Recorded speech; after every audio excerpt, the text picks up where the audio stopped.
Hello दोस्तों, नमस्कार, जय हिंद। मैं टेकन श्रीवास आप सभी का फिर से स्वागत करता हूं मेरे इस यूट्यूब चैनल पे। दोस्तों, आज मैं इस वीडियो के माध्यम से आपको लेखांकन की कुछ आधारभूत मान्यताएं या सिद्धांत के बारे में बताने वाला हूं। तो ये लेखांकन की आधारभूत मान्यताएं या सिद्धांत की आवश्यकता हमें क्यों पड़ी, हम इसको पहले समझ लेते हैं। जैसे कि आप सभी जानते हैं कि आज का युग क्या है, हमारा व्यापारिक युग है ना। यहाँ पे बड़े बड़े व्यापारी वर्ग हमारे मध्य विद्यमान हैं। तो उनके द्वारा क्या किए जाते हैं, लेखांकन के कार्य दिन प्रतिदिन किए जाते हैं और बहुत ही अधिक किए जाते हैं। तो इन्हीं लेखांकन कार्यों में एकरूपता बनी रहे और सही तरीके से लेखांकन का कार्य हो, इस चीज़ के लिए इस लेखांकन की आधारभूत मान्यताओं या सिद्धांतों का विकास हुआ है। अन्य शब्दों में अगर हम समझने का प्रयास करें तो जैसे कि हमें अंग्रेजी भाषा सीखने के लिए ग्रामर का ज्ञान होना बहुत ज़रूरी है, उसी प्रकार लेखांकन कार्य करने के लिए भी कुछ उसकी आधारभूत मान्यताएं होती है, कुछ नियम होते हैं, कुछ सिद्धांत होते हैं, उनको जानना भी बहुत आवश्यक होता है। तो आगे चलते हैं दोस्तों, हम समझते हैं कि क्या क्या इसकी मान्यताएं हैं। तो अब हम आगे चलते हैं लेखांकन की आधारभूत मान्यताएं या अवधारणाएं की ओर। तो पहला इसका लेखांकन अस्तित्व की मान्यता या अवधारणा, दूसरा है मुद्रा मापन की मान्यता या अवधारणा, तीसरा है चालू व्यवसाय की मान्यता या अवधारणा और चौथा है लेखा अवधि की मान्यता या अवधारणा।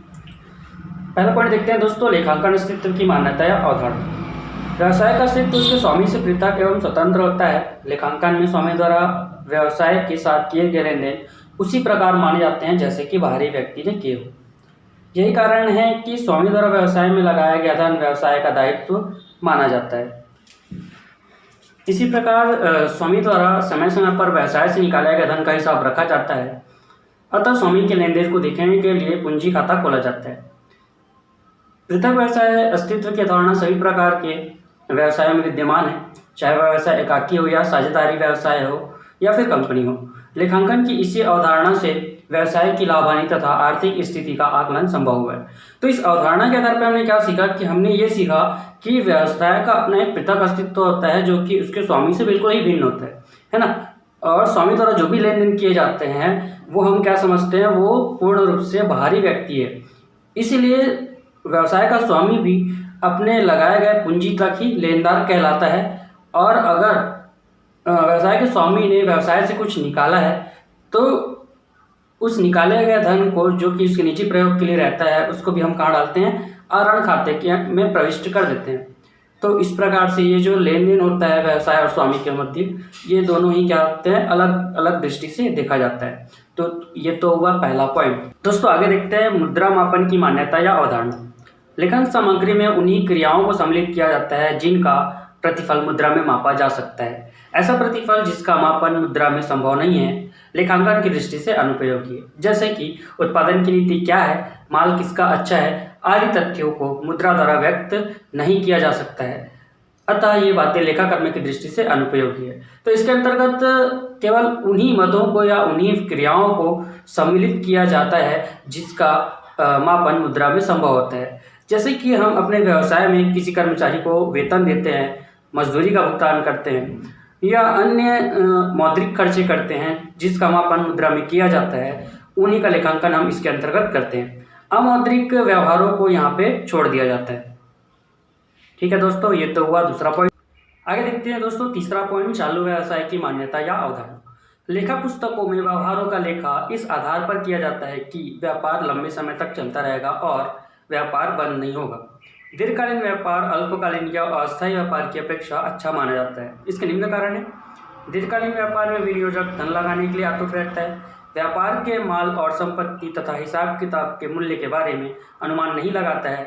संपत्ति पर गिरावट उसके संभावित अवधि के आधार पर लगाई जाती है, न कि बाजार मूल्य पर।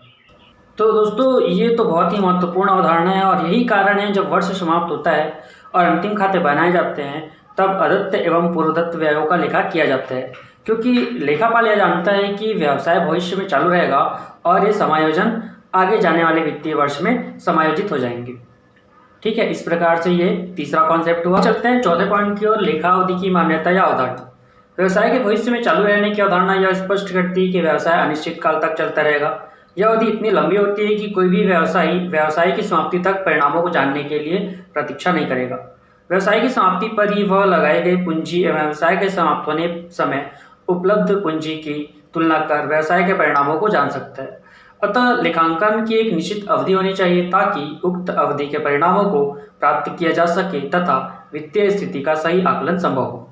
व्यवसाय की प्रकृति एवं लेखांकन उद्देश्यों को ध्यान में रखकर लेखा अवधि का निर्धारण किया जाना चाहिए। सामान्यतः यह अवधि 1 वर्ष का होता है। मतलब व्यापारी क्या करता है, जब व्यापार करता है तो उसको इस बात की हमेशा प्रतीक्षा रहती है कि उसको व्यवसाय को एक निश्चित समय तक किए जाने के बाद, निश्चित अवधि के तक किए जाने के बाद उसकी स्थिति क्या होगी।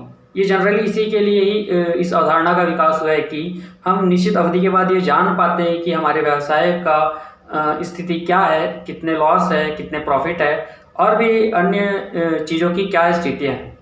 तो ये तो हुआ दोस्तों लेखा अवधि की मान्यता या अवधारणा। Thank you for watching.